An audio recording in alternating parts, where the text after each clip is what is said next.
Olá, meu nome é Sérgio, eu sou linguista e estudioso de sânscrito.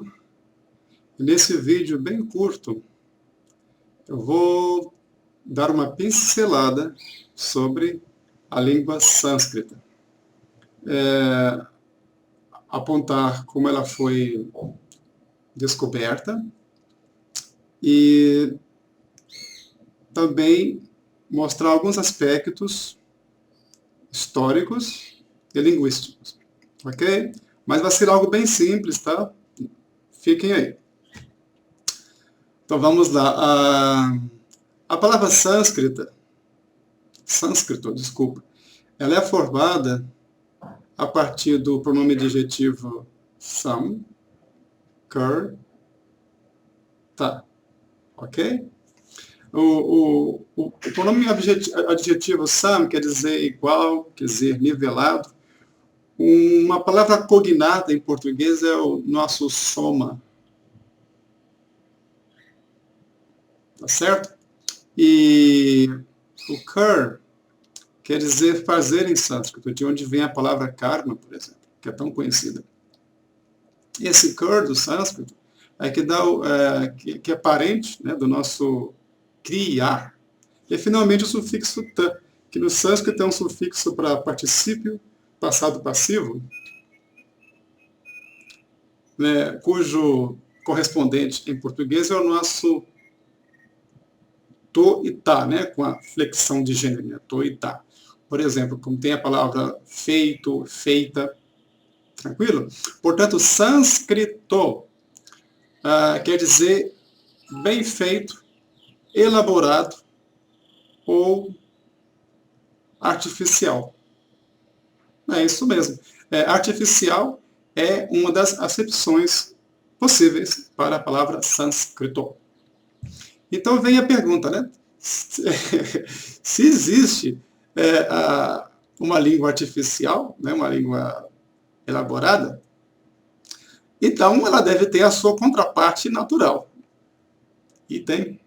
A contraparte natural é chamada de prakrta, que nós falamos na forma portuguesada de prakrito. E prakrita, curiosamente, significa natural. Como é isso? Na antiguidade indiana, né, nós tínhamos assim a Índia com duas divisões assim bem simples, só mesmo para a gente entender rapidamente. As terras que ficavam ao norte da Índia, que eram chamadas de Aryavarta. Aryavarta significa terra dos nobres, dos Arya. E nessa região,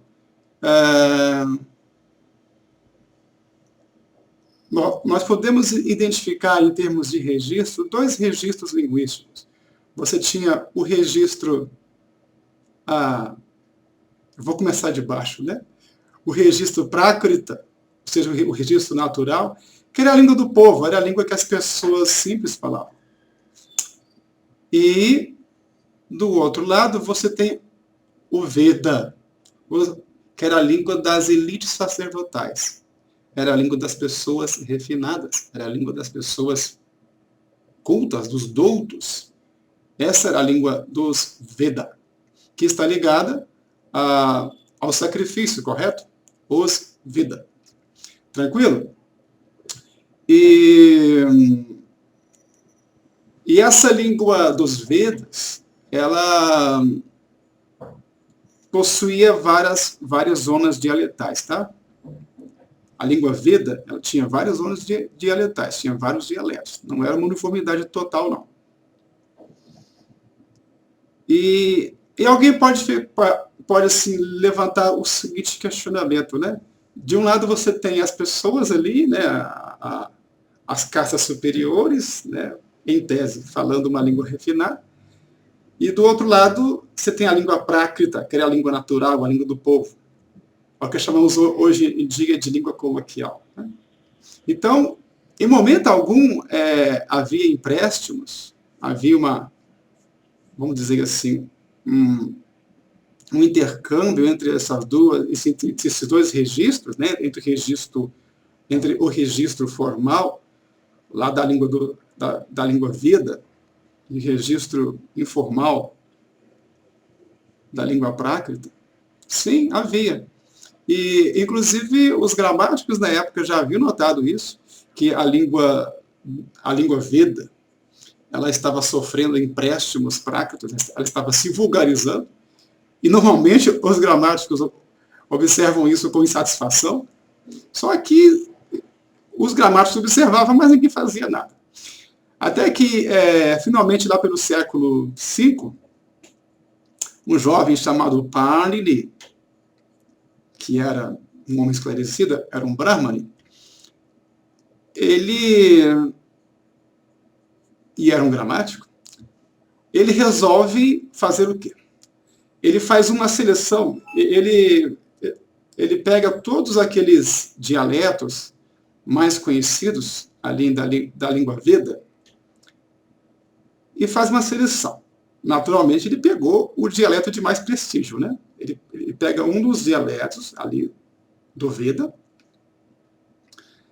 e faz uma descrição desse dialeto.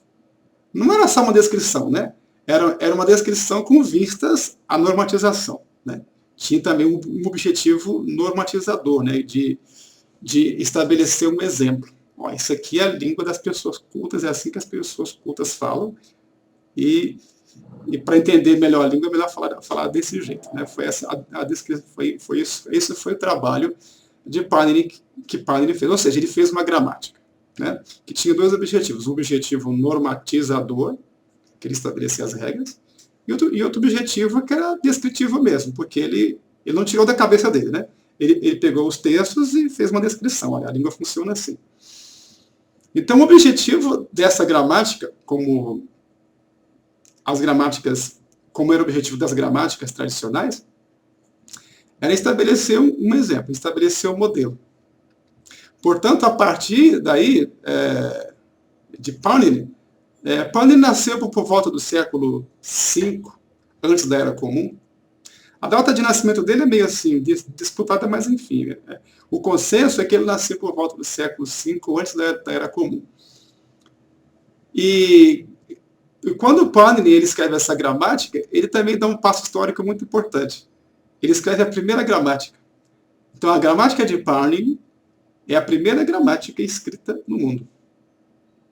Correto? Então, a intenção foi essa, de barrar os pracritismos, de barrar esses empréstimos vulgares que vinham, né, daquelas línguas ali, né, que o povão falava. Tá certo? Eu digo empréstimos vulgares não no sentido pejorativo, tá? Língua vulgar eu falo a língua natural, a língua que as pessoas falam. Não necessariamente que ela não preste, ou algo assim. Correto? Então, quando Panini fez isso, ele fez a sua gramática, né? Aí ele cunhou, né, essa gramática, ele deu o nome para ela. Isso aqui é o Sanskrita. Sanskrita, isso aqui é Sânscrito. Ou seja, essa é a língua bem falada, é a língua bem cuidada, é a língua da elite, é a língua das pessoas estudadas. E o que não era o sânscrito, né, ficou ali o Prákrita, que era a língua natural. Então, o que eram essas línguas prákritas? Essas línguas prákritas, elas deram origem, ou seja, línguas naturais, né, portanto, que prática é natural, elas deram origem às línguas que são faladas hoje na contemporaneidade indiana, como o Hindi, Marathi, o Bengali, o Urdu, ou seja, as línguas do norte, tá? Não me refiro às línguas do sul da Índia, porque as línguas do sul da Índia, elas não fazem parte desse tronco linguístico do norte e de Aryavarta, correto? Elas não têm parentesco com o sânscrito. Então, essas línguas práticas, essas línguas naturais da antiguidade, a língua que o povão falava, essas línguas deram origem às línguas que são faladas hoje na Índia. Então, dizer, por exemplo, que uma língua como o Hindi, ela teve origem no sânscrito, não é de todo correto, tá? Porque o sânscrito não deu origem a nada. O sânscrito ele é a descrição de um dos dialetos da elite falado naquela época. Correto? Esse é o sânscrito. E o sânscrito é sânscrito até hoje. O sânscrito não sofreu modificação, não deu origem a nada. Correto? Então, isso é que eu queria explicar. Né? Eu queria explicar a palavra sânscrita, como expliquei logo no comecinho, né, que sânscrito também quer dizer artificial. E ser artificial deve ter uma contraparte natural. Né? Então, essa foi a minha intenção, tá? De explicar o que é a palavra sânscrita em relação à sua contraparte, que são as línguas naturais, a língua do povão, a língua que as pessoas falavam na antiguidade. Tá certo? Então, eu espero que vocês tenham apreciado esse vídeo. E se apreciaram o vídeo, por gentileza, deixa o seu curtir aqui logo abaixo, tá? E muito obrigado pelo tempo de vocês, pela atenção de vocês. Um abraço.